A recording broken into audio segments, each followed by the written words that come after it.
Good afternoon, ladies and gentlemen. How are you? Hey, this is Bob, USO, World War II, Korea, Vietnam, NBC Hope. Now I tell you, it's fabulous to be here. How about a hand for the vets, ladies and gentlemen, huh? Let's whoa. Hey, I got a wonderful tribute at the airport.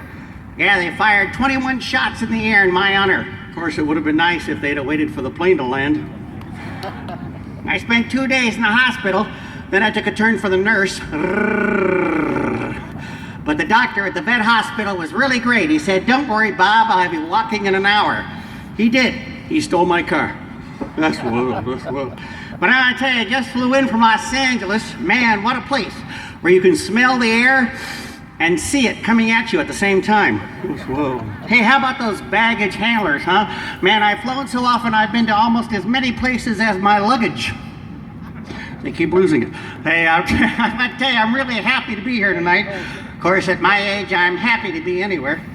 I recently celebrated a birthday. Yeah, I was a little worried. By the time they lit the last candle on the cake, the first one had burned out.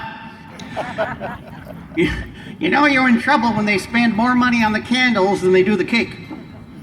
It's not that I'm afraid to die, it's just that I don't want to be there when it happens. You know, when I do die, though, I want to go out like my grandfather did, in his sleep, yeah, not screaming like the other passengers in his car. Do you know what people's biggest fear is public speaking? Yeah, their second biggest fear is death.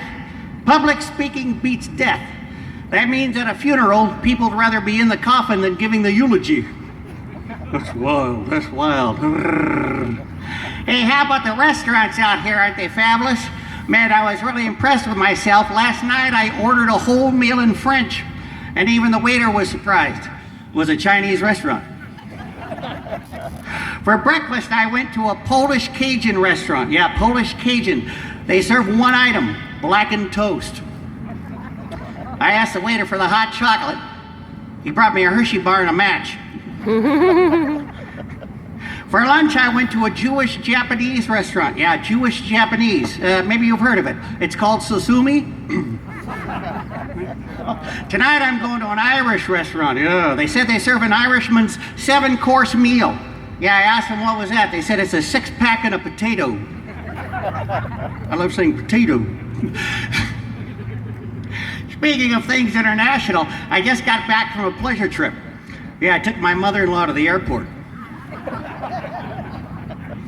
When she first got here, she went to the beauty parlor and she got a mud pack. For 2 days, she looked great. Then the mud fell off. My mother-in-law has a nice, even disposition. She's miserable all the time. While she was here, I told her my house is your house, and yesterday she sold it. Hey, what's the difference between an outlaw and an in-law? Outlaws are wanted. You know, they say that married men live longer than single men, yeah, but married men are a lot more willing to die. They also say that 60% of married men cheat in America. Yeah. The rest cheat in Europe.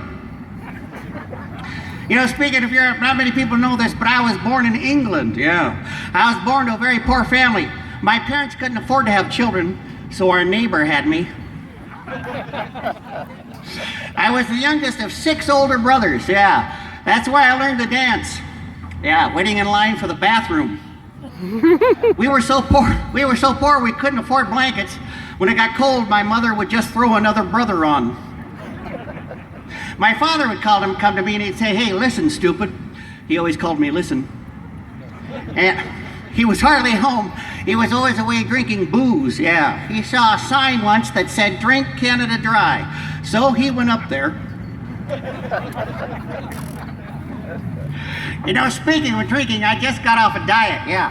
A diet. They say you can eat anything you want, but you have to drink 2 quarts of vodka a day. Yeah, it was great. You don't lose weight, but you forget you're fat. I was on that diet for 3 weeks. You know what I lost? 21 days. You know, they also say, 21, oh, hey, Jenny Craig. Oh, man, have you tried that Jenny Craig? Oh, Jenny Craig. I've been on Jenny Craig more often than Mr. Craig. Oh, I tell you. Speaking of golf, nice segue, huh? Hey, I tell you, how about the golf courses out here? Aren't they fabulous? Man, you know, I love golf so much. I'd love to play 7 days a week. I asked my minister, I said, hey, Reverend, is it a sin to play golf on Sunday? And he said, Bob, the way you play, it's a sin to play any day. Well, but I want to tell you, I asked my friend Arnold Palmer, I said, hey, Arnie, is there anything I can do to improve my golf score? He said, yeah, cheat. I went out this morning, I love golf, I went out this morning with the intention of hitting my age. Instead, I hit my weight. It was wild. I played terrible. I hooked, I sliced. I did hit 2 good balls, though. I stepped on a sand rake. Ouch. Ow. But I want to tell you, hey, speaking of screwballs, how about that Republican Party nominees? Oh, that's wild, that's wild. Hey, they say that the race is down to Jeb Bush and Donald Trump. Yeah, Jeb Bush and Donald Trump. Bush and Trump. Otherwise known as the race between the tortoise and the wild hare. That's wild. And on the Democratic side, Hillary plans on winning. She's already got together with her team thinking up titles for Bill. Yeah. Some of the suggestions were First Ladies Man, Chief with the Staff, my personal favorite, Head Ambassador to the Devil with the Blue Dress On. Devil with the Blue Dress. And I don't mean Monica Lewinsky. You know, on the Pope's visit here recently, Bill said that he and the Pope got together, and Bill said he agreed with 50% of everything they discussed. Yeah. When they asked Bill what they discussed, he said the 10 Commandments. We got a great show for you tonight. Oh, is the band here? Oh, I got some good band jokes. You ready? Okay. What's the difference between a musician and a mutual fund? A mutual fund eventually matures and makes money. They're not going to hit me, are they? What do you do when, sorry guys, just a joke, guys. What do you do when a musician comes to your door? Pay him and take your pizza. One more, they got the guns out. You know, my daughter dated a musician once. Yeah, they were engaged. I said, where do you live? He said, oh, close to my parents. I thought, oh, how nice. Where's that? He said, down the hall. But I want to tell you, it's great to be sorry. Hey, they're fed. How about a hand for the band, ladies and gentlemen? They're doing a great job. Where'd they go? Oh, they're back there. Hey, we got a great show for tonight. If we're lucky, Phyllis Diller will be out here, ladies and gentlemen. Yeah, Phyllis Diller. What a beautiful person on the inside. Too bad she was born inside out. The other night, a peeping Tom begged her to pull her window shade down. She went to the beach in a bikini, and even the tide wouldn't come in. She's so bow-legged she can get out of a car on both sides at the same time. She has such bony legs that when she sits down, her knees make a fist. I've seen better-looking bones in soup. I think we got that, thank you. That's wild. We got a lot coming up for you tonight, ladies and gentlemen. We got our next entertainer. You're just going to love him. Ladies and gentlemen, from Lubbock, Texas, here he is singing Peggy Sue Got Married, Buddy Holly. Let's give a hand for him, ladies and gentlemen.